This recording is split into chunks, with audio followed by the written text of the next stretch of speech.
Muy buenos días a todos los que nos están viendo y sintonizando en este importante evento de la sesión número 7 que la Fundación MAGA ha venido realizando desde hace un tiempo y juntamente con el Instituto Munitat, con la Escuela de Ciencia Política y otras entidades que están apoyando este evento, siempre girando alrededor de esa famosa fecha de 1524-2024, con un análisis y una reflexión bastante crítica del presente, pero con una mirada, como se ha planteado, del futuro, del pasado, perdón, y también desde el futuro, una visión prospectiva, ¿verdad? El día de hoy vamos a tener a dos grandes personajes de las ciencias sociales, como son Aaron Pollack y Carlos Freddy Ochoa García, quienes me voy a honrar en presentar en esos momentos. Aaron Pollack es profesor investigador del Centro de Investigaciones y Estudios Superiores en Antropología Social CIESAS, en la unidad sureste, ubicada en San Cristóbal de las Casas, Chiapas. Se dedica al estudio de la historia de Centroamérica y Chiapas de los siglos XVIII y XIX, con énfasis en la historia social. Ha coordinado varios libros colectivos sobre temas y por ejemplo, los lugares de la política subalterna, publicado por Avanzo en el 2008, y dividir y cobrar, unir y cobrar, categorías fiscales y sociales en Chiapas y Guatemala, 1800-1850, publicado por el Centro de Investigaciones Multidisciplinarias sobre Chiapas y la Frontera Sur, CIMSUR, UNAM, en el 2021. Y también lo había dejado con una mención especial, que ha sido autor del levantamiento Quiché en Totonicapán 1820, que es sobre el tema que vamos a trabajar el día de hoy. Carlos Freddy Ochoa García, antropólogo, investigador social, originario de San Cristóbal Totonicapán, Quiché. Profesor titular en la Escuela de Ciencia Política de la Universidad de San Carlos de Guatemala. Hizo los estudios de maestría y doctorado en la Universidad de Connecticut, Estados Unidos. Realizó investigaciones sobre tradición oral maya en el lago de Atitlán entre 1990 y 2000. Fundador del Comité de Amigos de Chi y Sinché y autor de una guía de visita a la arqueológica de Sinché, Ministerio de Cultura, 2012. Es autor de los textos Buenavaje, el relato de los títulos de Jair Adesca, 2016, y La Plaza Atrial en San Cristóbal Totonicapán, 1542-1700, en coautoría con Rodolfo Asturias Méndez, Guatemala, editorial Cholsamaj, y también relacionado con la plática de hoy, el módulo de hoy, levantamiento, una noción quiché de rebelión a propósito del bicentenario del levantamiento de Totonicapán de 1820. Revista Yoxijón, Diálogos de la Fundación MAC 2021. La tradición escrituraria quiché y el patrimonio cultural de Totonicapán, publicado en inglés en Nordic Journal of Human Rights, revista noruega de derechos humanos, número 41. Bueno, vamos a hacer una pequeña introducción para darles el mayor tiempo a ellos. Tienen entre 30 y 40 minutos para platicarnos, exponernos sobre un tema tan complejo, sobre todo conceptualmente. Se ha discutido mucho y yo estaba leyendo algo que escribió Aaron y también leí lo de Carlos Freddy sobre el término que se le puede dar a los movimientos de reivindicación, a los movimientos de resistencia, a los movimientos sociales de los pueblos indígenas, que algunos los llaman despectivamente motines, trifulcas, o pueden ser rebeldías, resistencias o levantamientos. Y los dos autores han trabajado un poco sobre esta parte conceptual, que indudablemente tiene una carga ideológica, depende de quién juzga los movimientos indígenas. Si es el poder constituido, va a ser un concepto descalificador. Y si somos los movimientos sociales y los pueblos indígenas, se le va a dar una connotación de resistencia histórica. Ese es un primer elemento que ellos nos van a abordar el día de hoy. El otro elemento es el impacto social y político que tienen estos movimientos de resistencia de los pueblos indígenas, que son diversos y son variados, diversos y variados en tiempo y en espacio, que a los ojos de la sociedad pareciera que estuvieran desarticulados. También sobre eso se va a platicar si realmente los movimientos de resistencia de los pueblos han sido muy desarticulados, muy aislados, o existe alguna línea de ensamblaje, de articulación, de una noción común que hace que estas resistencias se evidencien en el tiempo y en el espacio. Y lo otro que también sería interesante plantearlo sería resaltar la conciencia histórica de los pueblos, esa memoria histórica que trabaja mucho la Fundación como un asunto importante de que ahí tenemos grabado, tenemos encriptado, tenemos todos los acontecimientos que por generaciones han sufrido los pueblos, tanto pueblos indígenas como pueblos mestizos, garífunas y chincas. Una conciencia histórica que hace que los movimientos como los levantamientos o rebeliones surjan. No es algo espontáneo, no es una generación espontánea la que se da, sino responde a una conciencia histórica bien constituida. Y el otro elemento que sería importante sugerirle a para los ponentes es el legado actual o el impacto futuro que pueda tener los últimos movimientos que se han realizado, especialmente el del año 2023, que debe constituirse en un legado actual para toda Guatemala. Entonces, sin más preámbulos, vamos a invitar a Aaron Pollack para que inicie su presentación, dándole la más cordial bienvenida, y también a todos los participantes, estudiantes y no estudiantes del módulo del diplomado que nos están acompañando el día de hoy. Adelante, Aaron. Buenos días a todos, a todas.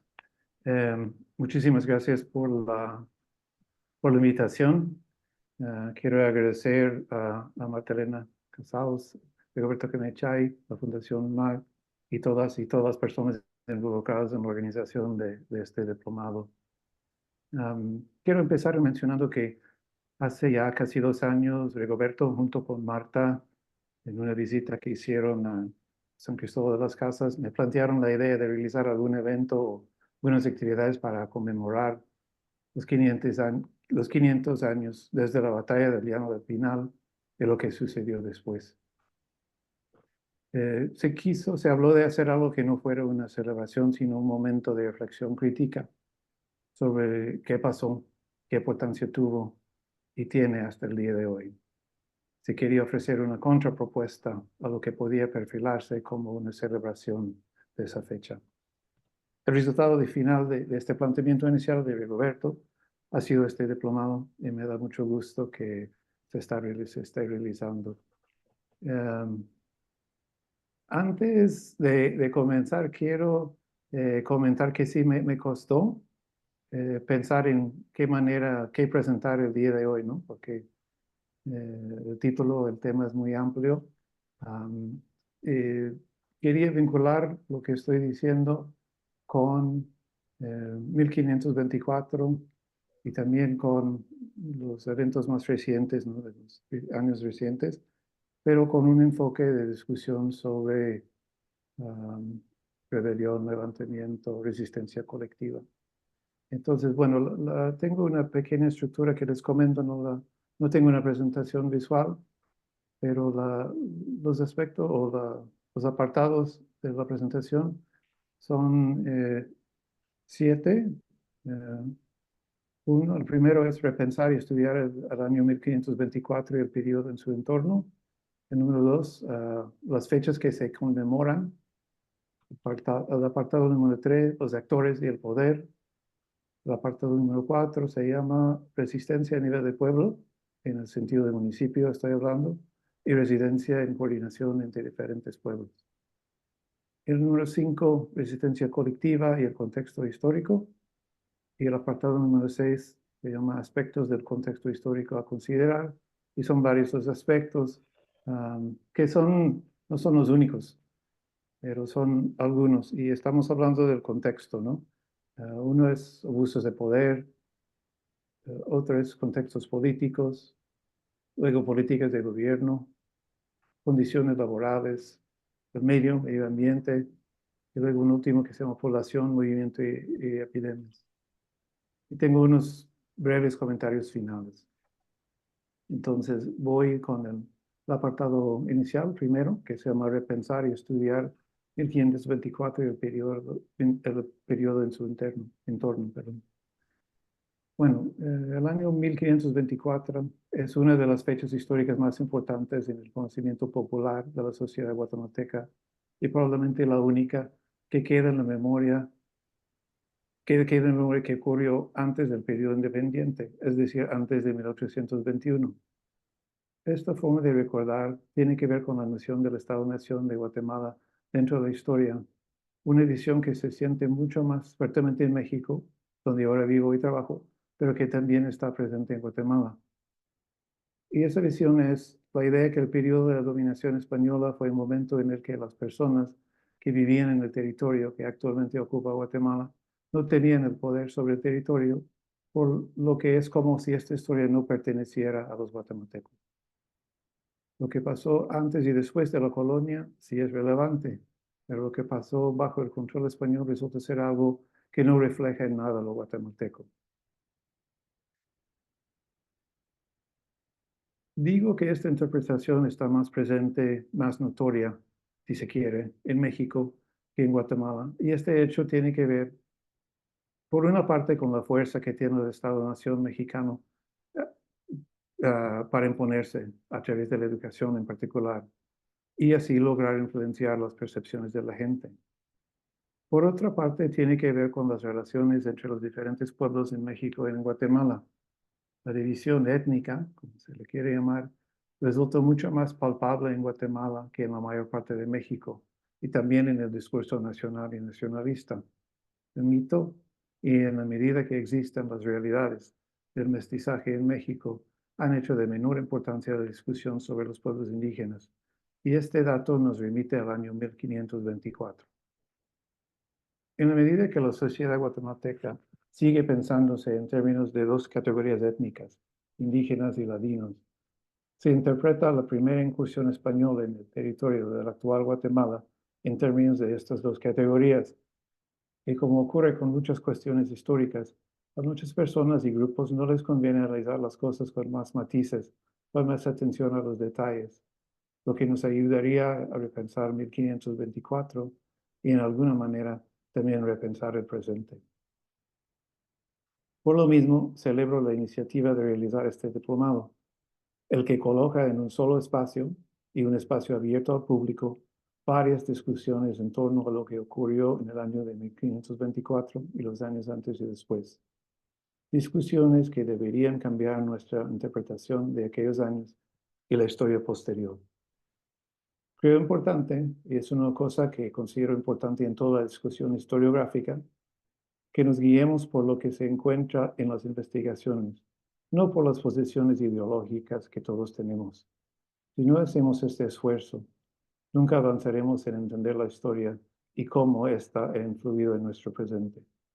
Quiero aclarar aquí que no estoy abogando por una objetividad que efectivamente no existe y no puede existir, pero sí estoy proponiendo que analicemos las fuentes, siempre con la mente abierta y con la posibilidad de dejarnos sorprender, aun cuando nos hace cuestionar algunas posiciones ideológicas que podamos tener. Las reflexiones sobre los 500 años desde la invasión, en el territorio del actual Guatemala tienen que ver no solo con entender materialmente qué pasó en estos años, sino también entender cómo las batallas, la guerra y los impactos de ellas fueron vistos y vividos en diferentes momentos históricos posteriores. Por eso la importancia de estudiar las diferentes ceremonias de conmemoración que se realizaron en los siglos posteriores, con la presencia de representantes de los grupos aliados que acompañaron a los españoles desde el centro de México. Y para entender estos diferentes momentos y las conmemoraciones históricas, es necesario regresar a la raíz y es decir, la situación en 1524. Pero aquí lo tienen ellos. Ellos tienen años de referencia. Para poder entender 1524, por lo menos a partir de una investigación histórica, es necesario entender quiénes eran todos los diferentes actores presentes en este momento. Y sí, es un cuadro complejo, no es un cuadro fácil. En los últimos años hemos visto muchas investigaciones que nos acercan a un mejor conocimiento de ese momento histórico. Sabemos más sobre los actores gracias a trabajos como los que presentaron en este diplomado Diego Monterrosa, George Lovell y Wendy Kramer, y Matilde Ibic y Miriam Ramírez. Debo agregar aquí que no he tenido la oportunidad de ver las presentaciones de las y los colegas más allá de unos minutos, pero me parecen muy importantes. También el lastre fundador de Fundaterror también está. Gracias. Que sí, me parecen importantes e interesantes estas presentaciones. Espero tener tiempo para verlos con atención y luego leer un poco más de estos autores. También me disculpan si omito a alguien más que ha presentado sobre estos temas particulares. Monteros ha retomado un tema que se había trabajado más fuertemente en las décadas de los 70s y 80s del siglo pasado por investigadores como Robert Carmack, Elías Zamora Acosta y Sandra Orellana, que buscaron entender cómo se organizaban los pueblos presentes en el territorio del actual Guatemala antes, durante y después de la conquista.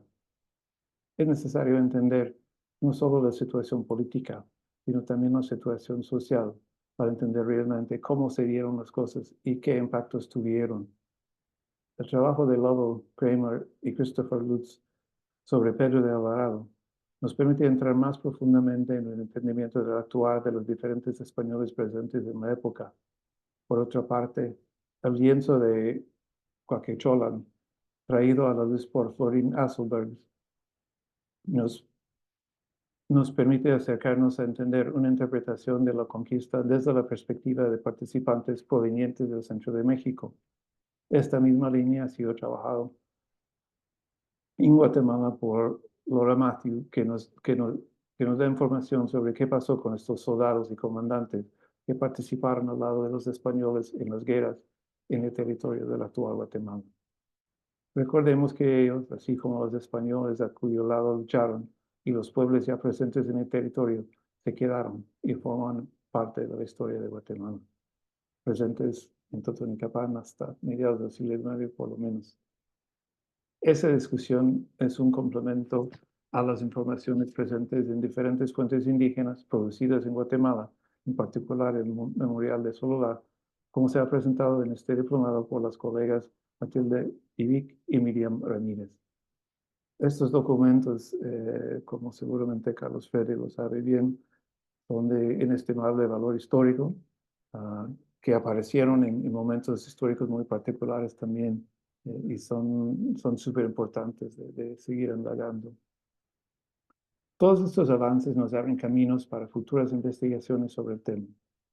Lo importante es que realicemos investigaciones sólidas que nos permitan entender los grupos y los individuos, sus especificidades y las diferencias entre ellos, para ir construyendo una historia matizada.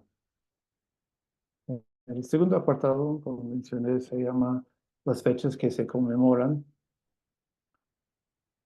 El año de 1524 está entre los que se acuerdan en la escuela y en la conciencia popular, como los de 1821, 1871, 1944 y 1954, años considerados de ruptura, o por lo menos de cambios notables en los gobiernos, por revolución o contrarrevolución. Existe una lógica, digamos, según la cual la falta de un cambio proclamado en las autoridades gobernativas significa que no hay una fecha importante para recordar o un cambio para recordar. Se puede argumentar, y aquí voy a la colonia un rato, al contrario, que, por ejemplo, la Guerra de la Sucesión Española, al inicio del siglo XVIII, dio como resultado un cambio de gobierno que merece nuestra atención. El hecho de que la guerra no ocurrió en el territorio guatemalteco no significó que no hubo un cambio en cuanto a las políticas gobernativas. El punto es que desde la perspectiva nacionalista, El cambio en el paso de los Habsburgos a los Borbones al inicio del siglo XVIII no tuvo importancia, porque en todo caso forman una sola categoría de gobierno colonial. Entonces las distinciones en sus formas de gobernar no merecen ser consideradas y recordadas.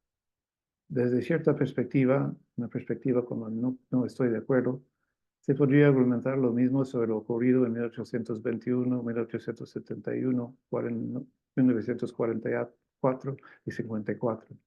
Cambios sí hubo, pero como siempre se mantuvieron los grupos dominantes en el poder. Entonces se puede decir qué importancia tuvieron. No estoy de acuerdo con esta perspectiva, porque toda esta historia es importante. Tenemos que entender que no son los gobernantes que definen la historia. Si algún esfuerzo he hecho de manera consistente como historiador, es argumentar que la historia es producto del actuar de todos los actores, no solamente los grupos dominantes o los grupos en el poder. El siguiente apartado se llama, el tercer apartado se llama los actores y el poder. Y aquí es una llamada a pensar en términos de diferentes actores, la cantidad o el monto de poder que tienen en cada situación o contexto, y analizarlos bien y entender la variabilidad en estas cuestiones. Las realidades en términos del manejo del poder han cambiado mucho a lo largo de 500 años, y diferentes actores han logrado obtener diferentes grados de poder a través de diversas alianzas, entre otras cosas. Esto significa reconocer que algunos grupos y personas, indígenas y no indígenas, han logrado tener un poder local y regional que les conviertan y les han convertido en actores importantes con los cuales las autoridades de turno deben negociar o tratar. Estos actores pueden tomar diferentes posiciones en una coyuntura política específica. Las afirmaciones que acabo de hacer significan que tenemos que analizar las situaciones políticas de manera mucho más matizada. ¿Lo tiene a tu cargo consulares? Tenemos que pensar en un espectro amplio de manifestaciones políticas, que a veces pueden ser categorizadas como resistencia colectiva, pero a veces como acciones en un mundo complejo, con muchos actores diferentes. Algunas de estas manifestaciones políticas pueden categorizarse como levantamientos, sublevaciones y rebeliones, pero muchas veces son de otro tipo, sin violencia y aún sin la amenaza de violencia. El cuarto punto, que sí toca algo que mencionó ahorita Rigoberto, se llama resistencia a nivel de pueblo, y aquí estoy hablando de pueblo como municipio, y resistencia en coordinación entre diferentes pueblos.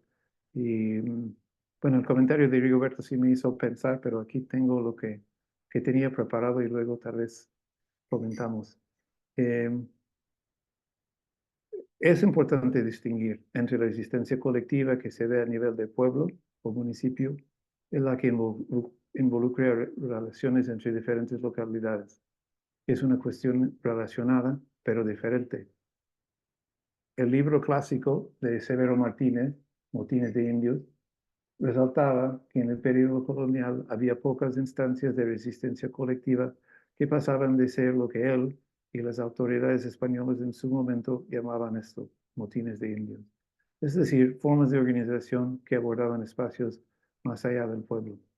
Claro, o sea que no existieron muchos de estos espacios de resistencia colectiva más allá de un solo pueblo. En estos últimos años, siglo XX especialmente, se ve la resistencia colectiva organizada más allá del pueblo como muy importante en esta historia reciente de Guatemala.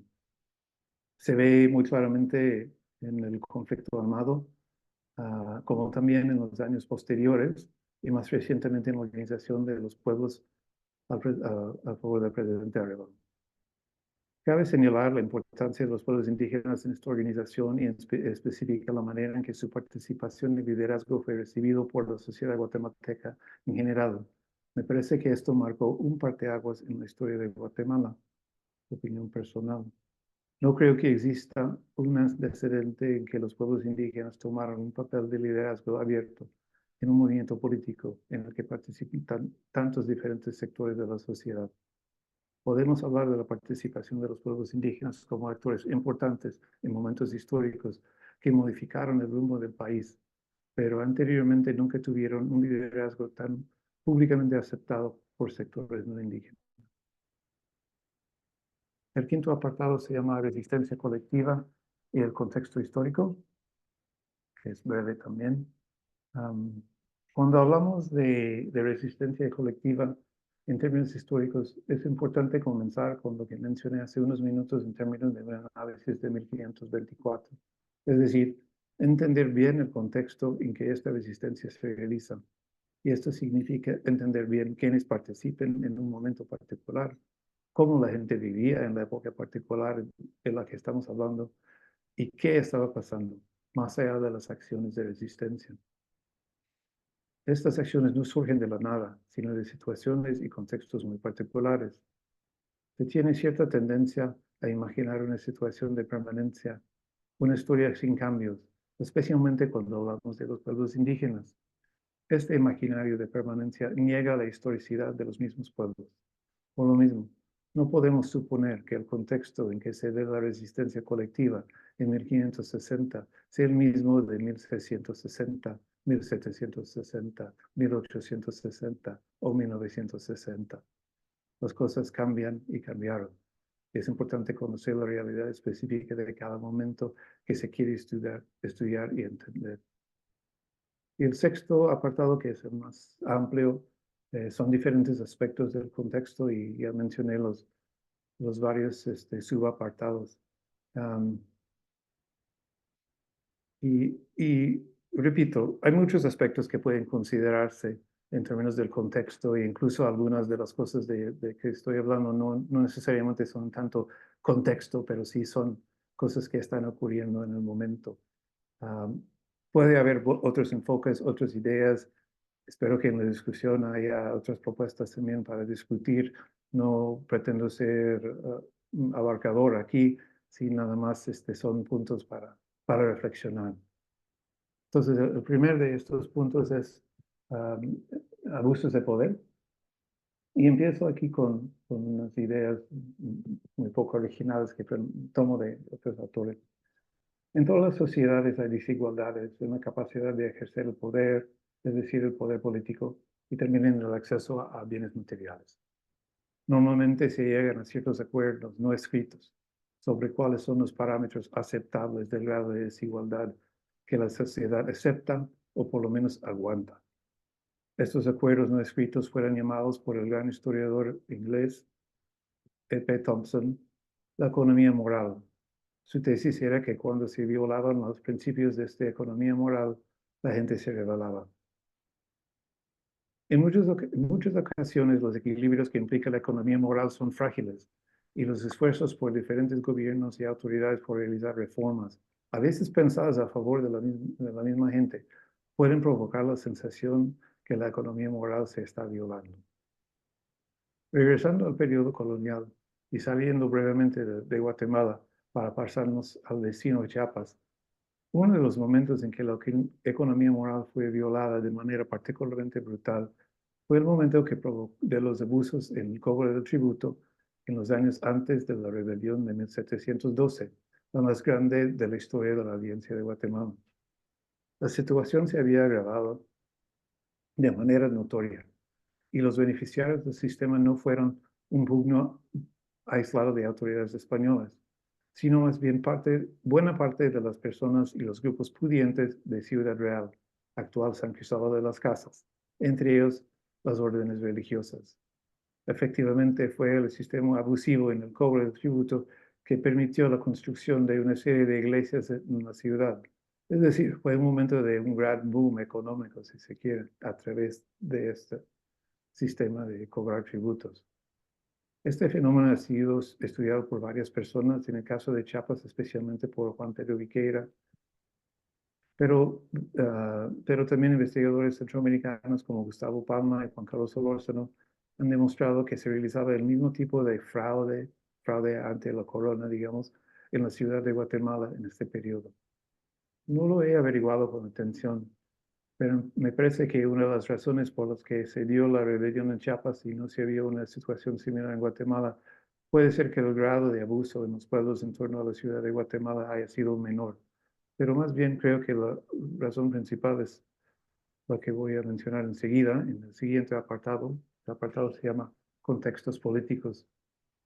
La otra razón fundamental desde mi perspectiva para el éxito, digamos, de esta rebelión, que fue breve, pero muy fuerte, la otra razón fueron los desacuerdos a nivel de las autoridades en Ciudad Real. En cierto sentido, más allá del cobro del tributo y la repartición de sus beneficios entre los diferentes cuerpos políticos y religiosos, había un tipo de vacío de poder que me permitió que la rebelión creciera y ganara nuevos y nuevas participantes con el pasar del tiempo. Fue un contexto político en que las autoridades estaban divididas entre sí de manera bastante profunda. Una división similar, pero mucho más profunda, había ocurrido en la ciudad de Guatemala una década antes. Una división que dividió a los integrantes de la misma audiencia e involucró al capitán general y las principales autoridades religiosas. Se llegó a pelear abiertamente en la calle de la capital. Estamos hablando de autoridades de alto nivel.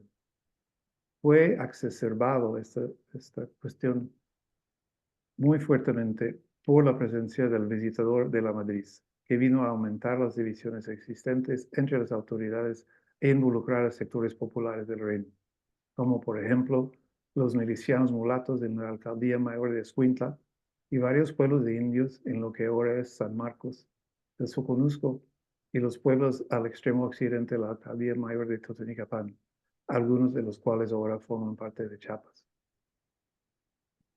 Estos pueblos se pronunciaron a favor del visitador y varios de ellos se movilizaron militarmente. Pregunto, ¿puede considerarse esto una rebelión?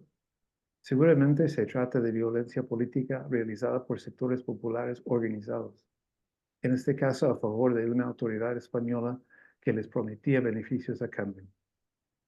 En esta situación, como la de 1524, vemos lo complejo que son las motivaciones de los actores en una dada situación y lo movido que son sus relaciones entre sí.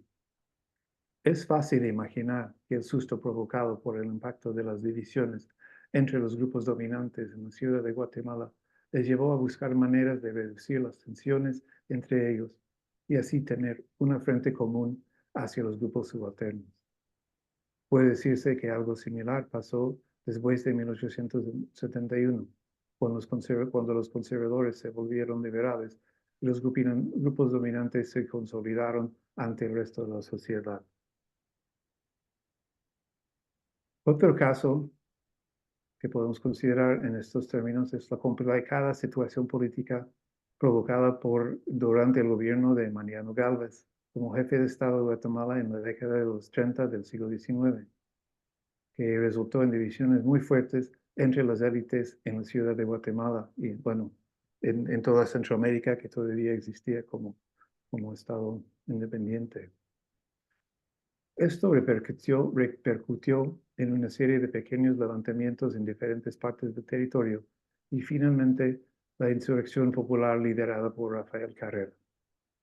La resistencia organizada de los pueblos y los sectores populares durante los 70 del siglo pasado, o sea, el siglo XX, a lo mejor no puede considerarse como resultado de una división dentro de los grupos dominantes del país, pero definitivamente puede entenderse en el contexto de un apoyo muy significativo que provenía de muchos sectores de la sociedad que no formaban parte del pueblo de a pie. En todo caso, la resistencia colectiva o organización política colectiva en esta época ocurrió en medio de una ola revolucionaria a nivel mundial. Y lo ocurrido en Guatemala no puede deslindarse de este contexto político global. Una situación similar en cuanto a la participación de diferentes sectores de la sociedad se dio durante este último año en torno a las protestas a favor del nuevo presidente, con la diferencia ya mencionada que los pueblos indígenas lideraban abiertamente unas partes muy significativas del movimiento y eso con el beneplácito de otros sectores. Si partimos de la noción que, en mayor o menor medida, más allá de lo negociado y aceptado dentro de la economía moral, en todas las situaciones existen desigualdades económicas y políticas. Si partimos de esa noción, resulta muy importante pensar en el alcance de la resistencia colectiva en términos de los diferentes tipos de alianzas que pueden crearse en un dado momento, como algunos de los casos que he mencionado. Hace más de una década hice una presentación en una mesa de la Cátedra Severo Martínez en Flaxo, en la que argumenté que un aspecto que hacía posible que una acción local, Severo Martínez lo llamaría un motín de indios, puede llegar a ser una rebelión, era la participación de grupos de mayor poder.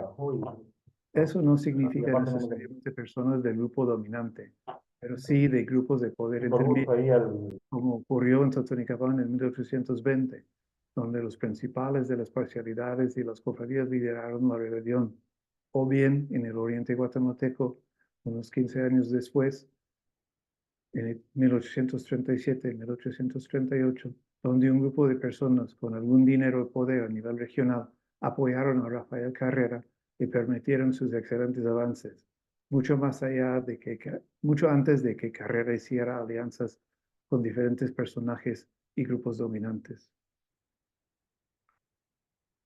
El tercer aspecto aquí son políticas de gobierno.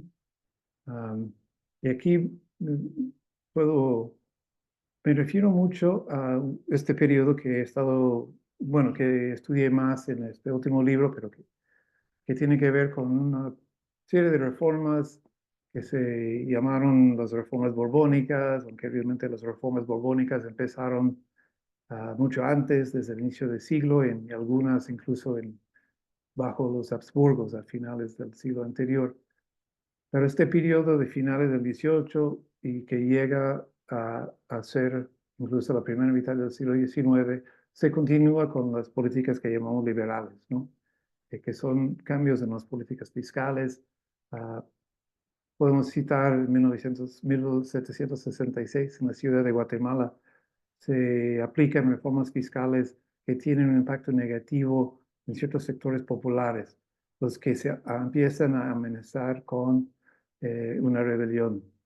Esto llega con el apoyo, en este caso también hay una especie de alianza con grupos dominantes que también son afectados por ciertas políticas fiscales, digamos, el paquete afectaba a todos. Entonces estos sectores dominantes un poco miraban al otro lado y dejaron que los sectores populares amenazaran.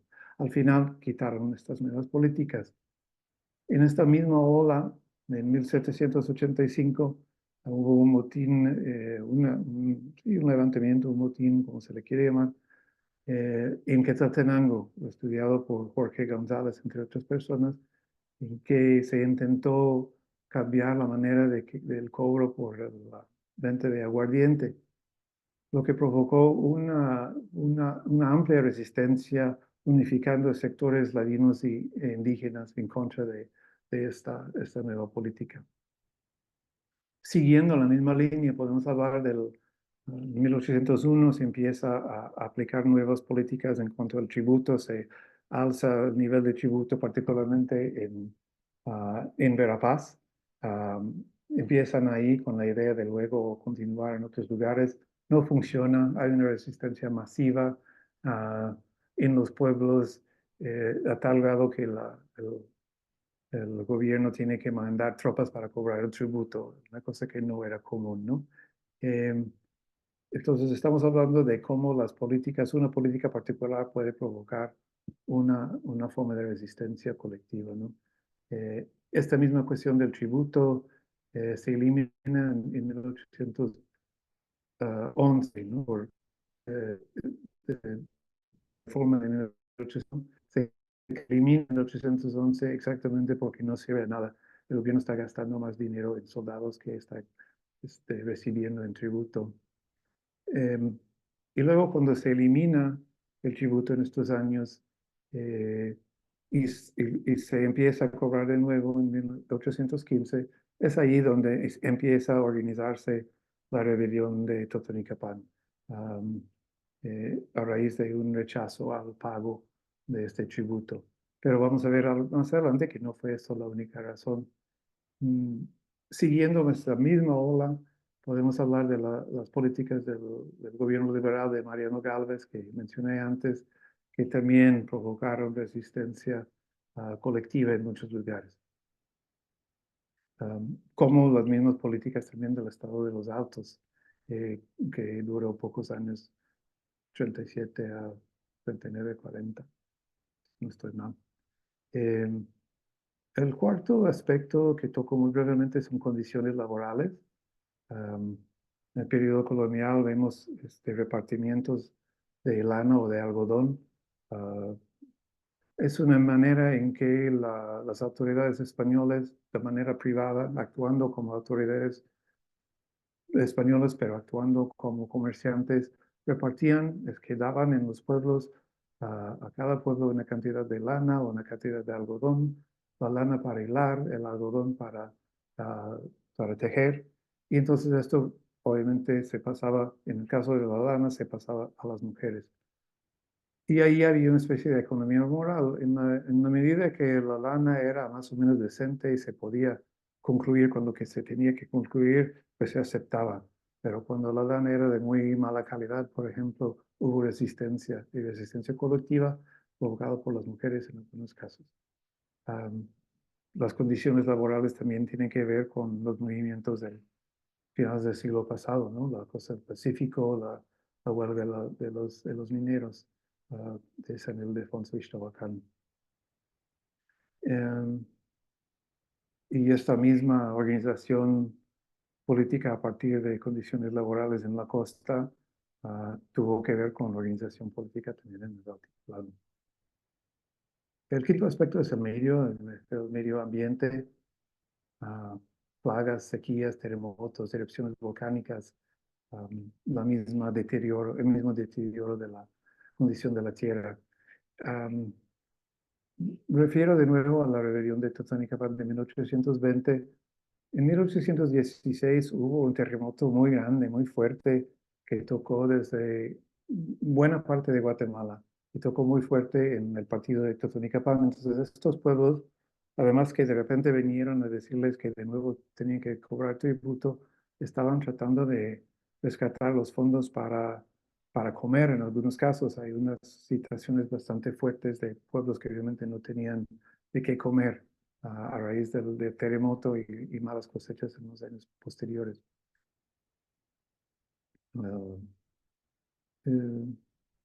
Esto viene a ser otra motivación, digamos, para la resistencia colectiva.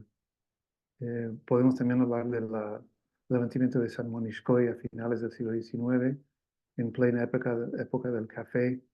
El pueblo se levanta en contra de la creación de una finca de mozos creada para que las personas de San Juan tuvieran que bajar a las fincas y trabajar en el café. Aquí entramos con cuestiones laborales, cuestiones de despojo, muy claramente, además del medio. Y finalmente, la cuestión de población, movimiento y epidemias. Resulta importante entender la situación demográfica, presiones sobre la tierra, diferentes formas de movilidad permanente y temporal de la gente, ¿no? La migración, y así como las epidemias. Y empiezo con esta última, o sea, siempre cuando se habla de Rafael Carrera se dice que tuvo más importancia sus acciones porque ocurrieron en medio de una epidemia de cólera. O sea que la cólera provocó mucha inquietud. Y ahora que hemos vivido, y yo estaba escribiendo sobre Carrera, mientras que estaba viviendo el COVID, pues me aclaró mucho de cómo las epidemias realmente pueden cambiar la situación política de manera muy radical y muy rápida. Bueno, esto es lo que quería mencionarlo rápidamente. Y para no abusar más del tiempo que me han proporcionado, solo repito, o sea, son algunos de los aspectos que podemos considerar en cuanto a los contextos, y hay otros temas de narración, pero es algo que quería como colocar, que cuando estamos viendo rebeliones o levantamientos o diferentes formas de sublevación, estemos viendo bien el contexto en que ocurren, que no imaginemos un contexto que entendamos porque muchas veces no lo conocemos. Por ello, sí, son contextos de épocas anteriores. Y solo para cerrar muy brevemente, el interés en esta presentación es promover más reflexión sobre el tema de la resistencia colectiva en la historia, en el presente, de manera que sigamos profundizando en él y logremos entendernos mejor. Considero que siempre es muy importante ver la complejidad de las cosas, no dejarnos llevar por visiones simplistas o parciales que al final no llevan a una comprensión mayor. Esto es válido para los estudios sobre lo ocurrido en 1524 y los años antes y después, como para cualquier otro momento que queremos estudiar. Me parece que las reflexiones complejas sobre estos años nos pueden ayudar no solo a entender este periodo, sino también el momento actual. De nuevo, muchas gracias a los organizadores y muchas gracias a todos por su atención. Espero sus comentarios ya en el periodo de discusión. Ahí lo dejo. Muchas gracias, Aaron. Ya estamos bien en el tiempo. Justo. Gracias por la presentación. Vamos a tener un periodo de preguntas después. Por favor, los compañeros y compañeras que la hagan por escrito, por el chat de esta presentación. Y al final vamos a pasarlas a los ponentes. Nos toca ahorita presentar pues, a Freddy, Carlos Freddy. El tiempo ahí es tuyo. Muchísimas gracias. Quiero en primer lugar saludarlos a todas y a todos, agradecer a la Fundación María y Antonio Gubó esta iniciativa y sobre todo el trabajo que han desarrollado para organizar este tipo de encuentros que he seguido muy de cerca. Quiero hacer una presentación que pasa a revista de una manera tal vez demasiado rápida, que me va a remontar sobre todo con el detalle que espero al año 1524. La relectura de los años emblemáticos de la historia conduce invariablemente a recuperar otras memorias, esas memorias sofocadas, silenciadas o simplemente olvidadas. Y en medio de ellas, claramente una violencia también ocultada. Ante un aniversario de 1524 que ha tenido una profunda significación en nuestra época, quisiera empezar a ir revisando haciendo una genealogía de cómo se ha pensado ese año 1524 en diferentes momentos de la historia para resaltar que ha habido un cambio en esta percepción de la forma en que vemos las ideas que nos hacemos sobre 1524 no han sido siempre así. Y esta imagen que ha sido patrimonializada por el Estado está repleta de imágenes simplificadas, hay mitificaciones, explicaciones ya dadas por aceptadas, que son muy densas. Entonces quisiera resaltar que estas imágenes dentro de la historia oficial entre otras consecuencias, han ocultado todo sobre este mundo antiguo que sucumbió a 1524. Para esto, una de las claves que disponemos para revisar este año 1524 es el memorial de Sololá. Y aquí quisiera compartir con ustedes una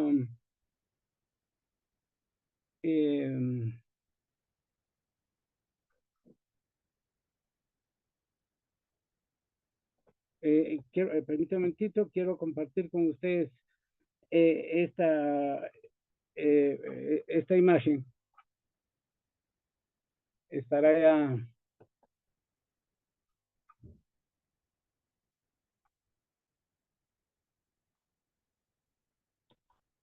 Bien, lo que tienen ahí es un cuadro cronológico El autor principal es Pacal Rodríguez, y lo que traza aquí es toda la cronología de la invasión. El memorial llevó con gran detalle una cuenta de la invasión, y es el que quiero trasladar porque efectivamente nos va a dar una idea absolutamente, quizás para nosotros ha sido diferente. Bien, el primer punto interesante de este cuadro que ustedes ven aquí, que ordena el avance a partir de este ordenamiento de trecenas y el calendario maya, es que el punto de partida es el calendario maya, que es el momento en que los españoles llegan a Chetulul. Y esta es la frontera del país quiché. Y lo importante de mostrar es que todo el relato del memorial termina también en un día Canel, pero 16 años después, que es cuando mueren Cají Moix, que es ahorcado en Santiago. Es decir, esta perspectiva de largo plazo que nos ofrece el memorial se mueve alrededor de un horizonte importante. A partir de ahí, del día 1 Canel, entonces se empiezan a presentar los diferentes momentos, y la guía que guía esta secuencia son las ciudades. La primera ciudad que aparece es Chetulul, después aparece Xelajú, luego en 17 días, a partir del día 1 Canel, llegan a Gumarcaja, la ciudad de Gumarcaja, y este avance en tan solo 17 días que se alcanza para saquear Chetulul, saquear Xelajú y luego llegar y quemar Gumarcaj. Solo 17 días es un punto importante al cual retornaré más adelante para la explicación de este avance tan rápido. Después de este momento, la siguiente ciudad que aparece en escena es Iximché. Entonces, mientras tanto, hay un periodo largo de 38 días en el cual el memorial nos dice que Tonatiuh se queda asolando el territorio alrededor de Gumarcaj. Efectivamente, el relato arqueológico actual muestra que hay por lo menos una treintena de sitios arqueológicos alrededor de Chibumarcaj, que eran centros poblados. Siguiendo esta secuencia de Chichimché, la siguiente ciudad en escena es Chía, pero mientras tanto, Chichimché es una ciudad ocupada, y es una ciudad ocupada por 138 días. Y desde donde se organiza la invasión a las siguientes ciudades, que esto incluye un listado por lo menos de 13 ciudades que están ahí, ustedes las encuentran en este cuadro, señaladas en estos tonos que resaltan. Lo importante ahora de resaltar es que este enfoque en la ciudad del memorial, del Calchiquel del memorial, nos muestra un avance absolutamente rápido que dura finalmente 189 días. Y es decir, del año de 1524. Este número es absolutamente importante porque nos divide el año 1524 casi en dos partes. A partir de ese día 189, la ciudad de Iximché es abandonada por sus habitantes. Es decir, que era una ciudad ocupada, entonces Tonatiuh pierde el control de la ciudad y transcurre 10 días después de los cuales, en un día quemé, inicia la guerra, y en la palabra es guerra, regresaré a este punto en adelante, y esta guerra se prolonga por 1900 días, hasta que el día finalmente, un día el 4 quemé también, en que Cají Moix es ahorcado en la ciudad de Santiago después de 16 años de guerra. Entonces, después el relato realmente el único relato de primera mano de que se dispone sobre esta cronología son las cartas de Alvarado. Y las cartas de Alvarado han sido retomadas para mostrar como totalmente abarcadoras de lo que significó 1524 y han dominado el relato de la invasión. Pero el contraste que quiero señalar es este de los 189 días que dura el avance rápido de Tonatiuh y el resto del año en el cual aparece, se declara la guerra Cachiquel y Tonatiuh, esto detiene el avance de Tonatiuh. Tonatiuh regresa a Chepao, este es un lugar cerca de Quetzaltenango, en Olintepeque, en donde permanece por 3 años. Es decir, se detiene el avance y se queda ahí. Efectivamente, es un segundo momento, otra segunda invasión, cuando Jorge Alvarado retorna en 1527 con nuevos ejércitos, y esto lo relata muy bien. Ahora lo sabemos, el lienzo de Coaquecholan, es todo el relato del lienzo de Coaquecholan. Entonces, esta idea, esta perspectiva del memorial, de que el año 1524 está dividido en 2 partes y la mitad está dominada por la guerra, es muy importante. Esta palabra guerra, la bal, aparece por todos los documentos antiguos, los manuscritos antiguos, el Popol Vuh, el título de Anticapán, el memorial, pero no se usa más en el vocabulario actual. Ha desaparecido. Uno podría pensar que la razón por la cual la palabra guerra ha desaparecido es porque finalmente la guerra la hacen los estados. Hay aparatos, hay sistemas institucionales, hay una tecnología y hay una serie de conocimientos. Al desaparecer estos estados de la antigüedad, y estoy usando la palabra estado de antigüedad en contraste con el estado moderno, porque esto es muy importante, aunque no podría detenerme en precisar las diferencias, pero es hace tiempo ya usado por los arqueólogos el término de estado de la antigüedad. Entonces desaparecen finalmente todo el montaje, el aparato acerca de la guerra desaparece. En adelante, entonces el término que ocupa ese espacio es el término levantamiento. El levantamiento lo hacen los pueblos, pero no un Estado. Y esto es muy importante. Espero regresar más adelante para detenerme en ese concepto de levantamiento que prima y organiza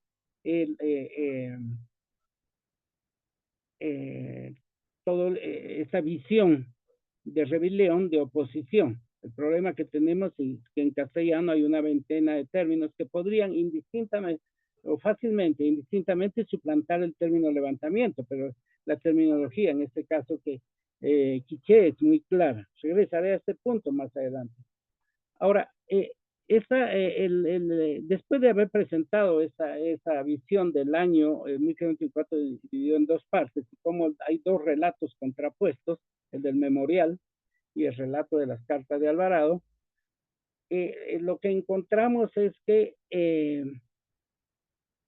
en el siglo XIX, en el 1700, que son los siguientes relatos que priman en la historia oficial, la que se aprende en los manuales escolares, hicieron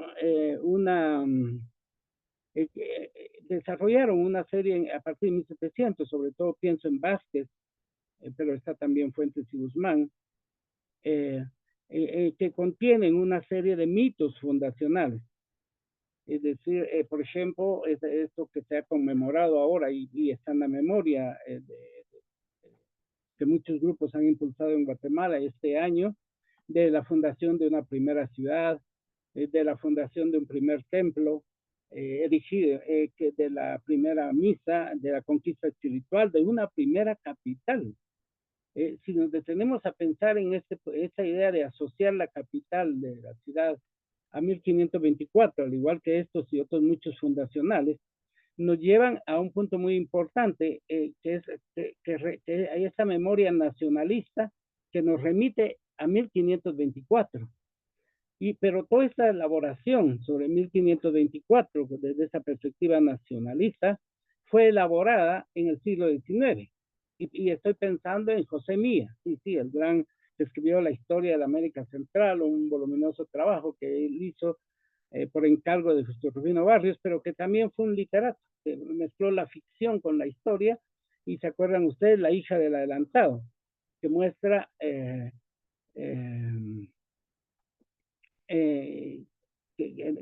va a ficcionalizar la historia, pero que tuvo un impacto muy importante en el momento en que esa historia de Centroamérica que escribe, después de esto, no ha sido agregado nada más, básicamente, en la historia oficial. Y esto lo dicen otros historiadores, no es mi afirmación, pienso en García Añoveros. Mía piensa, se remonta a 1524 para empezar a partir de ahí el origen, porque hace un origen de la historia de Guatemala dentro de esa ideología nacionalista. Y cambia el punto de partida, porque aquí quisiera hacer un contraste rápido. Resulta que durante 300 años, lo que se puede pensar, la celebración de la victoria española se hacía en el día de Santa Cecilia y se conmemoraba con el Paseo del Pendón. A su vez, en los barrios mexicanos se hacía la fiesta del volcán. Todo esto está escrito por Fuentes y Guzmán. Pero a lo que hacía referencia al Paseo del Pendón, que se celebró hasta el 1818, es a la victoria sobre los gobernantes caciquiles, a Cají y Mochi. Entonces, nunca se tuvo como referente de la victoria en 1524, sino la victoria sobre los caciquiles, que es relatada en el memorial. Entonces, hay lo que se produce en el siglo XIX es un desplazamiento, porque claramente no se podía, había dentro de esta construcción nacionalista un desplazamiento del año de la victoria sobre los caciqueles, pero que en realidad fue una guerra generalizada, y en su lugar se sitúa 1524 como referente simbólico en este momento, en el siglo XIX, ya de la historia nacional. Esto es un asunto absolutamente importante porque remitir como fecha cero de la nación 1524 es absolutamente de posiciones encontradas y pone a nuestras generaciones actuales ante la dificultad de pensar una nación plural. Vayamos a otro punto, después de haber planteado estos términos y la influencia que ha tenido el pensamiento del siglo XIX en repensar y reubicar todos los mitos fundacionales y centralizarlos en 1524, a un punto importante que quiero mostrar. Y es que la invasión significó la caída, ahora lo sabemos, de por lo menos unas 30 ciudades que existían para 1500, y lo sabemos por el relato arqueológico, aunque es difícil ahora incluso ubicarlos y ponerlos en relación con las poblaciones actuales. Disponemos de mapas arqueológicos sobre todas estas áreas y disponemos de relatos en su generalidad muy pobres. De que mejor conocemos la historia es de Ichinché, pero ¿por qué? El memorial es la gran fuente para conocer la historia de Ichinché. Y luego están los trabajos de Gomarcaj, porque era la gran ciudad símbolo. Después, estas otras ciudades han permanecido ocultas, invisibilizadas. De hecho, de esas treintena de ciudades, todas con juego de pelota, que significa la autonomía de una gran ciudad, solo hay 4 en parques arqueológicos y las demás están literalmente enmontañadas. Es decir, no figuran ni siquiera en los manuales escolares para tener idea de este pasado. Y esto es absolutamente importante, aparte de totalmente lo que es grave, que es dejar atrás un patrimonio arqueológico. El punto importante es ¿por qué? ¿Qué sucedió para que haber dejado invisibilizadas a todas estas ciudades? Cuando finalmente, releyendo nuevamente el memorial, uno encuentra que las ciudades constituían, movilizaban la ambición de las huestes invasoras. Al movilizar la invasión significa que se avanzaba en función de las ciudades, se les tenía, por supuesto, ubicadas, y las estrategias se conducían en función de llegar a ellas, ocuparlas, saquearlas, y por intermedio de ellas a los pueblos que estas administraban. Entonces, efectivamente, las ciudades jugaron un papel fundamental durante la invasión española, pero releyendo a los cronistas de primera mano, las ciudades no figuran ahí, ni siquiera figuran como dentro de sus descripciones de la estrategia militar. Es decir, al contrario, ellos pusieron enfrente estereotipos acerca del modo de hacer la guerra aquí en Mesoamérica, que se basaba en la traición, en la crueldad, y podemos seguir el listado de estos atributos que presentaron la guerra de este modo. Y aquí entonces había un punto importante que quisiera que rápidamente mostrar, y es que cuando en 1517 llegaron los primeros españoles a la península de Yucatán, Catoche, Champotón, a pesar de los arcabuces, la pólvora, los caballos, el hierro, las primeras derrotas fueron terribles. Bernat Díaz del Castillo llama a las batallas de 1517 y llamó al lugar el lugar de la mala pelea. Pero después de 1517, a las siguientes, por los siguientes años, recuerden, en 1519 Hernán Cortés llega a las costas, y en 1521 cae Tenochtitlán. Y estos fueron años en que ellos pudieron conocer toda la tecnología sobre el arte, o el conocimiento sobre cómo se hacía la guerra en Mesoamérica. Y la aprendieron perfectamente, y utilizaron todos los sistemas. Llegar a una ciudad y preguntar, como lo dice el memorial, que al encontrarse con los gobernantes, Tonatiuh da un giro y lo primero que pregunta es: ¿quiénes son vuestros enemigos? Y esa pregunta era algo, todo se respondía a un conocimiento que sobre todo fue Hernán Cortés quien lo acumuló. Pero ha tomado una cantidad de años. Por eso no sorprende que en 1524, en tan solo 17 días, el avance fuera mayúsculo y llegara hasta quemar la capital de Gumarcaj.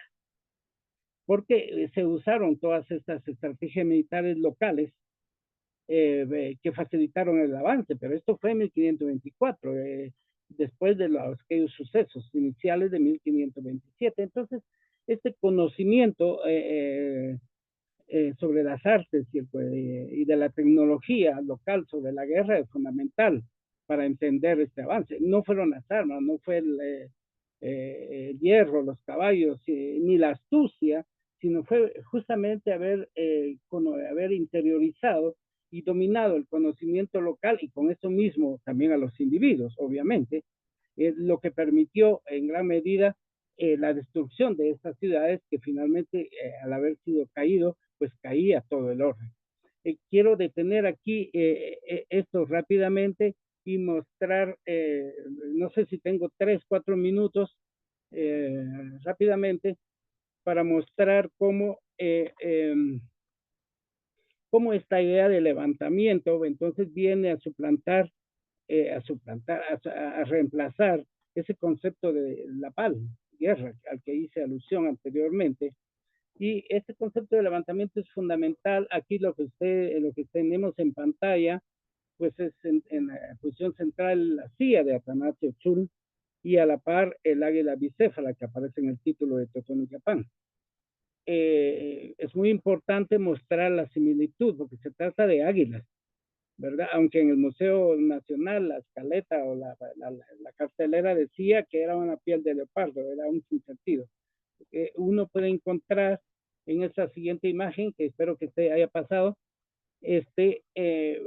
una serie de águilas que aparecen en los manuscritos del siglo XVI, que son los que narran la invasión española, y que todos son quichés, por cierto, pero las águilas aparecen en muchas otras expresiones. Y es esa misma águila la que aparece pues, en la silla de Atanasio Chul. Lo importante de mostrar aquí y al equiparar estas figuras es esta imagen que tengo aquí, que es la última con la que cierro mis imágenes, que tiene que ver con cómo es concebida esta águila, que no es, aunque se diga que es el águila de Felipe II, el más famoso símbolo del colonialismo en tiempo de de 1700, en realidad es un águila local, interpretada a partir de símbolos totalmente de la tradición mesoamericana, con las garras hundidas en tierra, que significa nosotros controlamos, dominamos este territorio, que está de pie, está levantada, y tiene, hay una veintena de símbolos alrededor de esta águila. Pero lo que nos está mostrando es que esta idea del levantamiento de un águila coronada, que coronada significa autonomía, que es fundamental, no se puede, todos estos concurren, estos significados concurren para dar una idea de levantamiento que es importante, y a partir de una nueva oposición que trata sobre el poder, porque de lo que se trata finalmente, tal como está indicado en esta figura, donde se ve un personaje de la corona, son dos jugadores de pelota maya, y uno de ellos está tirado, en una posición complicada, porque tiene los pies cruzados, que significa que está tirado, que ha sido derrotado, y por lo tanto se expone a las consecuencias. Ha perdido. Entonces la idea de estar de derrota es la idea de opresión que se opone a la idea de levantamiento. Entonces, y esta es la palabra, esta idea de derrota, Jik organiza la forma en que se ve. No se habla de conquista, cuando se puede traducir Jik como conquista, pero en realidad concurren ahí otra serie de significados. Creo que estoy concluyendo por las cuestiones de que tienen que ver con el tiempo, de manera que me ha sido mucho gusto presentar una serie de significados asociados, y estoy básicamente con una idea final de que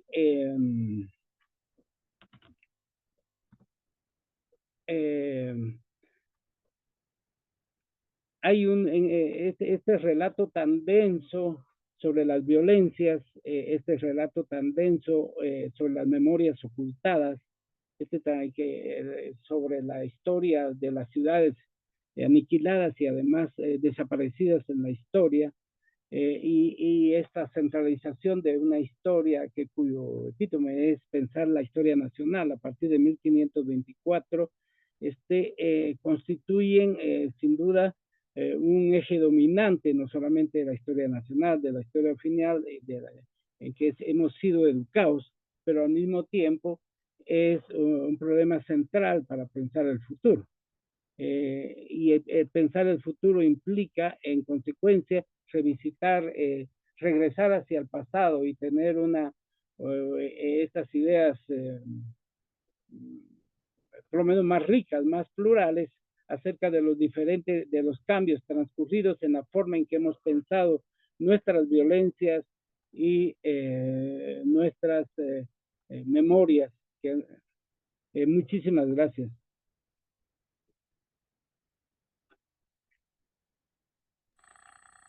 Gracias, Aaron, gracias, Carlos Freddy, por esos importantes aportes del trabajo que han realizado, que indudablemente es un aporte bastante importante porque nos sitúa en una perspectiva diferente a la ciencia tradicional, ciencias sociales tradicionales en Guatemala. Marta Elena tiene la palabra. Yo digo que a viva voz, Marta, porque hay una pregunta por escrito por ahí que la vamos a pasar. Tu micrófono, Marta.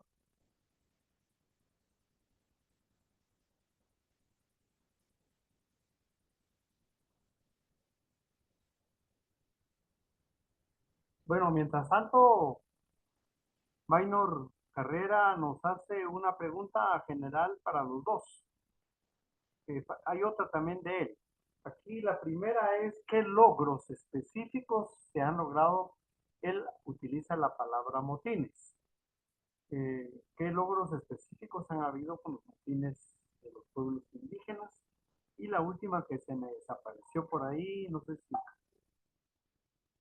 Así, luego de las cartas de Alvarado, ¿hay más documentos para investigar sobre la temática de la invasión? Esa es la pregunta, si aparte de esas dos cartas de relación de Alvarado todavía hay más documentos. Por favor, esas dos preguntas para los dos tienen ahí un breve tiempo para contestar.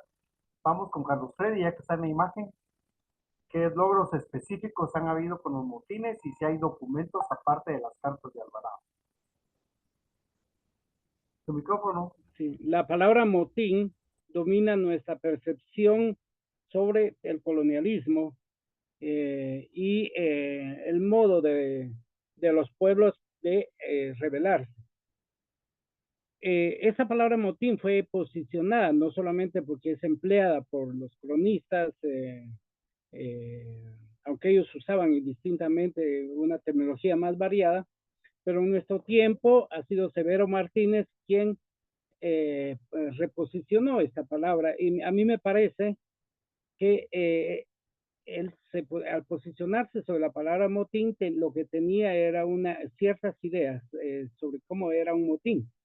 Me parece que ha sido desafortunado no haber reconocido que la palabra levantamiento tiene absolutamente otra significación. Entonces son visiones contrapuestas. La de motín, pensado como una rebelión local, sin perspectiva de largo plazo, sin perspectiva de futuro, sino al contrario, como él definió Severo Martínez, mirando hacia atrás, hacia el pasado. Al contrario, la idea del levantamiento implica una toma de conciencia sobre el estado de opresión y teniendo en visión una visión de futuro de autonomía. Sin embargo, la palabra motín está relacionada sobre todo con las formas de trabajo, todas las que ya hemos conocido sobre el colonialismo. Esas formas de trabajo semiesclavas. Quiero recordar que cuando en Puerto Rico y en Cuba el esclavismo fue eliminado hasta 1872-74, cuando aquí ya no existía el esclavismo, pero sin embargo, como lo dice Severo Martínez, todas las formas de trabajo que incluían desde el repartimiento y otra,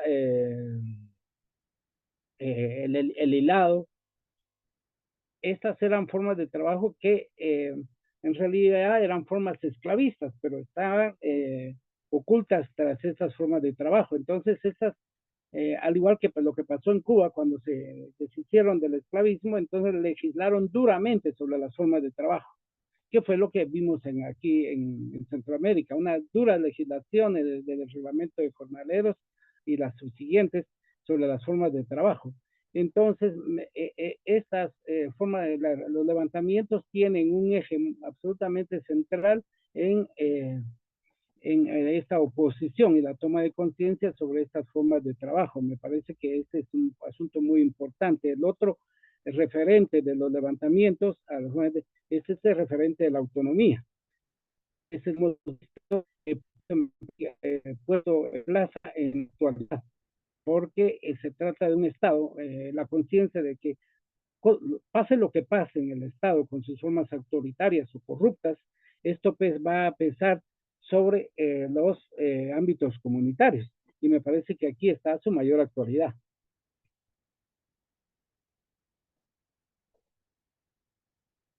Y sobre los documentos aparte de Alvarado, es decir, documentos directos. Bueno, hay 4 documentos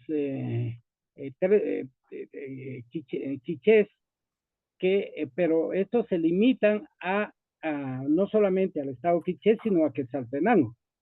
El título, el Huitzilsunum, el título Coyoy y el título Nijaí, pero el título Nijaí tiene varias versiones, por lo menos 4 versiones.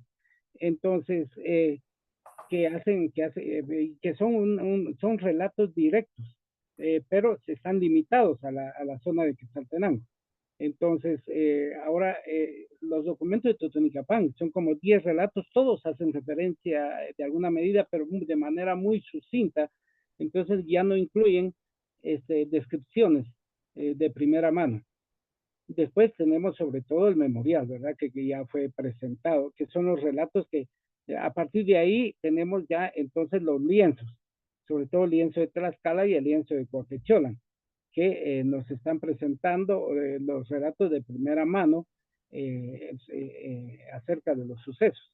A partir de ahí, y en contraste, solo contamos con las cartas de Alvarado, porque Bernal Díaz del Castillo, él no estuvo presente en la región ese año, no estuvo, y su relato es el capítulo 74, son 6 páginas sobre 1524 que realmente reproducen las cartas de Alvarado.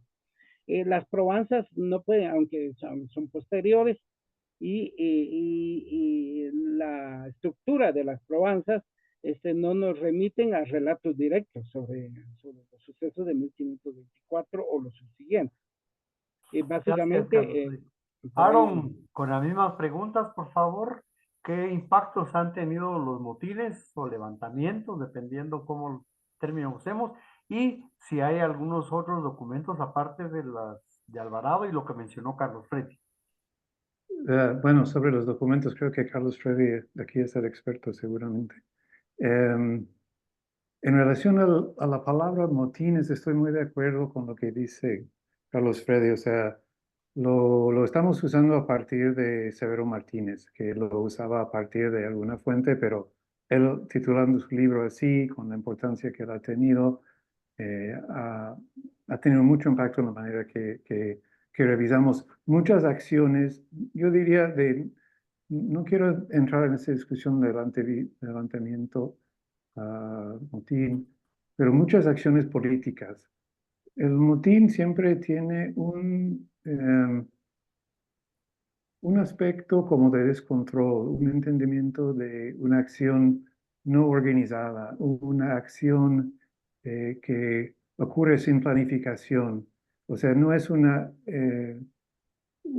acción organizada con algún fin, sino gente que se levanta en un momento para protestar algo.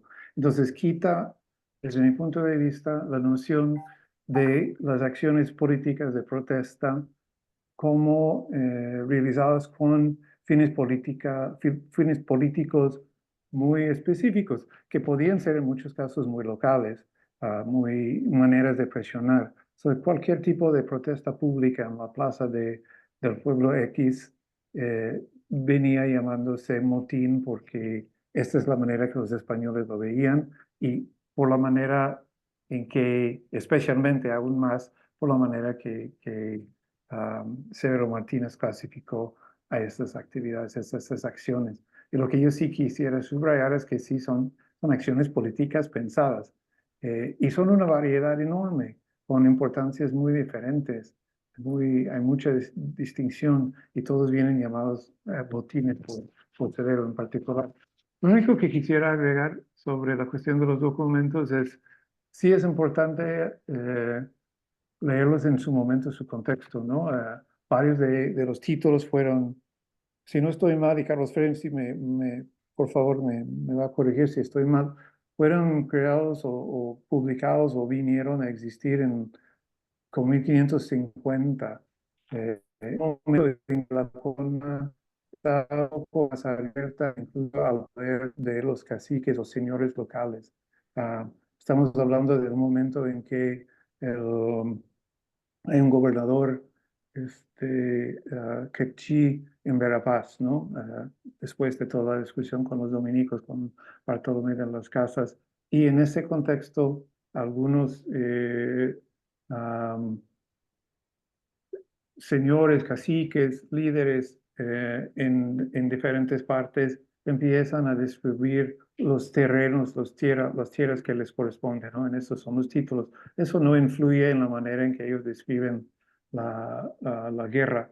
Nada más quiero subrayar la importancia de lo que dijo Carlos Freddy sobre entender esto como una guerra de larga duración, que no estamos hablando de una batalla o un momento, sino que fue una guerra y una guerra no se puede llamar desde mi punto de vista bueno, no quiero meterme en los significados del mundo maya, pero desde el español hablar de un levantamiento es muy diferente de hablar de una guerra, porque en una guerra hay una especie de pensamiento de igualdad de posición, en cierto sentido, mucho más, un levantamiento, partimos de la idea, yo lo pienso, de un grupo de menor poder que se está levantando contra un grupo de mayor poder.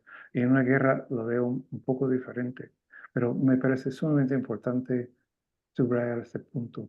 Ahí lo dejo, Roberto. Gracias, Aaron. Dice Marta Elena, felicitar a Aaron y a Carlos Freddy por las presentaciones sugerentes y complementarias. Pero quiere hacerle le hace la pregunta a Aaron.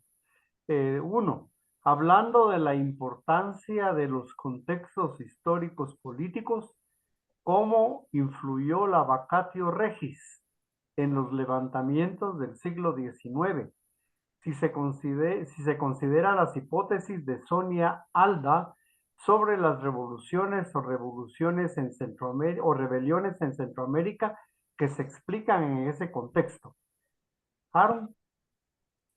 Ya, bueno, el vacatio regis que menciona Marta es el periodo a partir de 1808 que termina en 1814 en que efectivamente no había un rey en España, o por lo menos no había claridad sobre quién era el rey. Entonces hay una ausencia de poder y esto provoca una serie de reacciones en, en la península ibérica, en el territorio español de la península, pero también en América, a través particularmente de juntas en grandes ciudades, en muchas ciudades importantes, que están debatiendo a quién eh, a quién deben reportar, o sea, quién es el gobierno. Ante la monarquía, la falta de la monarquía, ellos mismos pueden tomar decisiones, pueden entonces declarar su condición mm, o sea, el vínculo que tenía con la monarquía se rompe. Entonces el pueblo ya tiene la capacidad de tomar sus propias decisiones en cierto sentido. Y esto no considero, por lo menos en el caso de lo que yo he visto en este periodo en Guatemala, que este concepto como tal influye tanto en el actuar de los pueblos indígenas. Am, mm, Aunque no es de descartar, pero sí lo que sí puede verse es que el mismo tipo de declaración o actuar de manera independiente que se ocurrió en otras partes de Centroamérica, en ciudades grandes españolas, ocurrió en Totonicapán. Eso sí. No hay documentación que están hablando de las regis, etc. Entonces creo que es un poco una lógica diferente. Lo que sí crea este periodo no es una gran confusión. No está claro quién está en control. En este momento aparecen los movimientos movimentistas en toda América, en Centroamérica muy débilmente, si es que existiera realmente, es muy poco, en particular en Guatemala. En El Salvador sí se puede hablar, en Nicaragua hay algunas cosas. Pero no sé si esto responde a tu llamada, Luisa. Oye, gracias. Para Carlos Freddy, Martelena le hace la siguiente pregunta. Es que ya tuvo que salir y nos manda por el WhatsApp su pregunta. Carlos Freddy dice, Marta, el memorial de Sololá habla claramente de la guerra prolongada y sin embargo la etimología del término levantamiento procede de otra raíz. ¿Cómo conjugar ambas terminologías con lo que ha sucedido en la actualidad? La guerra prolongada y el levantamiento. ¿Cómo conjugar esas terminologías para aclarar o explicar lo sucedido en la actualidad? Carlos Freddy. Sí, gracias. Creo que hay pocos vasos comunicantes entre estos conceptos de guerra y levantamiento. La palabra naval está más con algún morfema, si se permite uno ir por esa línea, por una sílaba, uno puede asociarla al horror y estas otras, y va por esta línea. Entonces, también con el sufrimiento, de hecho, enfrentar una guerra es como enfrentar para el pueblo, para una comunidad sería como enfrentar una sequía, como enfrentar una epidemia, como una cuestión trágica, que lo es para el pueblo. Entonces, a diferencia de lo que esto podría significar para las élites, sobre esto se ha estudiado, pero en épocas anteriores, al 1500. Sin embargo, la palabra levantamiento está en otro contexto. Es un contexto que tiene que ver con la toma de conciencia, donde un estado de opresión, de dominio, y donde el primer referente es el cuerpo humano, en el sentido de que esto permite llamar a la acción, a que el individuo mismo tenga la agencia, es decir, pueda actuar frente a una situación, sobre todo de dominio, de opresión. Y esto llama al individuo a actuar inmediatamente. Se trata finalmente de una toma de conciencia.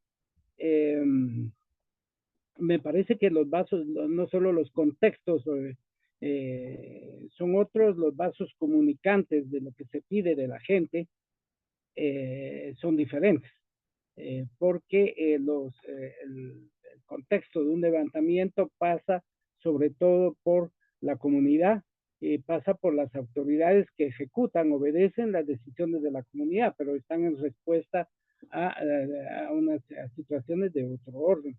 Entonces, no, me quedaría en solo trazar, esbozar lo que podríamos entender por cada una de estas concepciones. Bueno, gracias, Nancy. ¿Habrá alguna otra pregunta por ahí, por favor?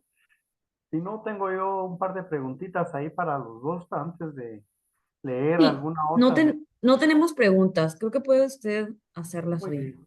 Yo quisiera preguntarle a Carlos Freddy y a Aaron que se ha hablado muy claramente de las motivaciones de los levantamientos o rebeliones o motines, depende de la óptica que se vaya a utilizar, por cuestiones políticas, por cuestiones de defensa de la tierra, por agresiones del Estado y todo, pero han habido levantamientos por la imposición religiosa, porque no aparece en ninguna parte. Yo he tratado de indagar eso, pero no encuentro alguna relación en este conversatorio que tenemos sobre si han habido levantamientos por la imposición religiosa en alguna comunidad o en varias.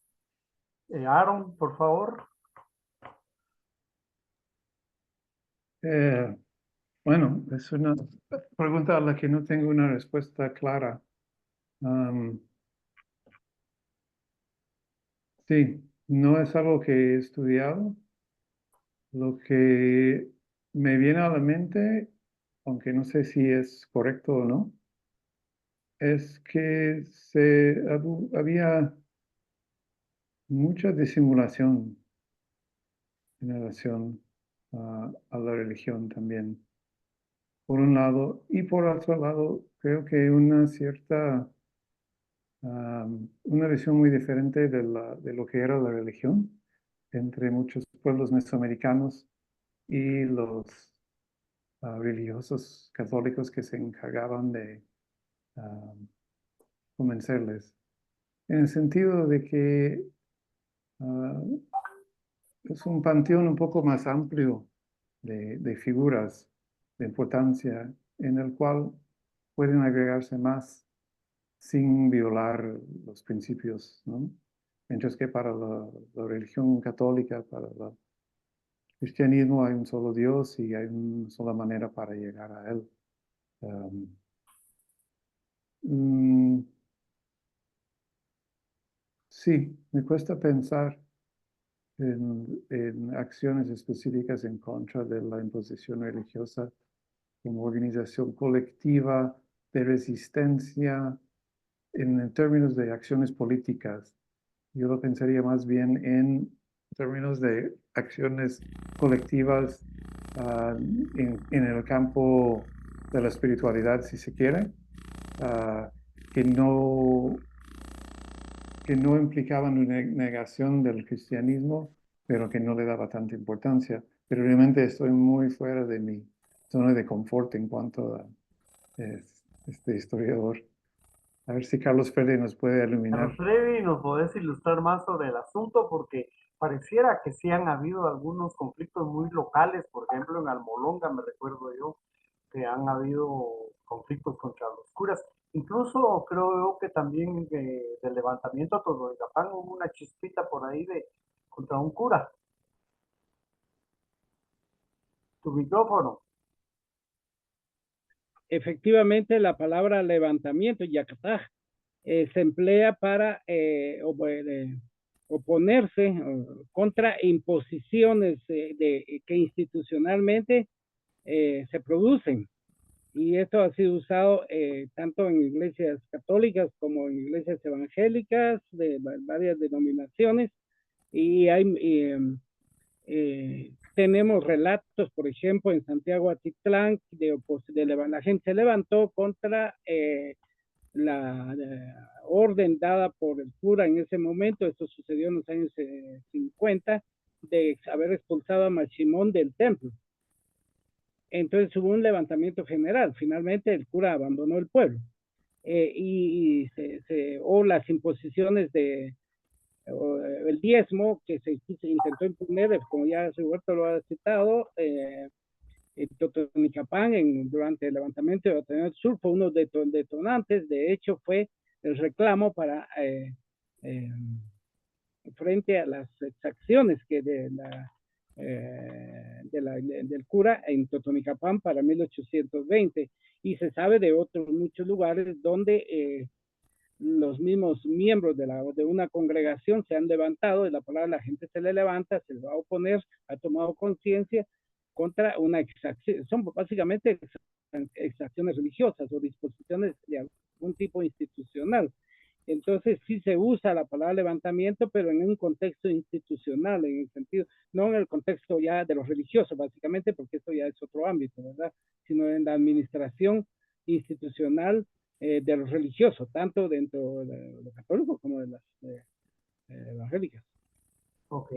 Rigoberto, se me ocurrió otro detalle. O sea, si uno lee a Cortés y Larraz y otros, a veces hablan con los curas y los curas dicen, bueno, aquí, creo que en este caso sí fue exactamente Totonicapán, aquí en la sacristía las cofradías hacen lo que quieran y yo no puedo decir absolutamente nada, ¿no? Entonces por eso hay como una convivencia en cierto sentido en el que los mismos curas aceptan que no pueden decidir sobre muchas cosas dentro de los mismos pueblos y dentro de las mismas iglesias. Correcto. Dice Marta que le interesa saber mucho la correlación entre economía moral y resistencia colectiva.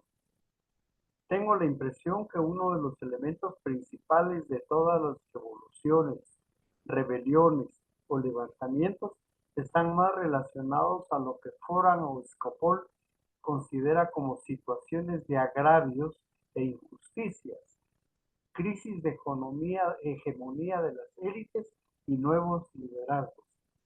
¿Se puede aplicar a México y Guatemala?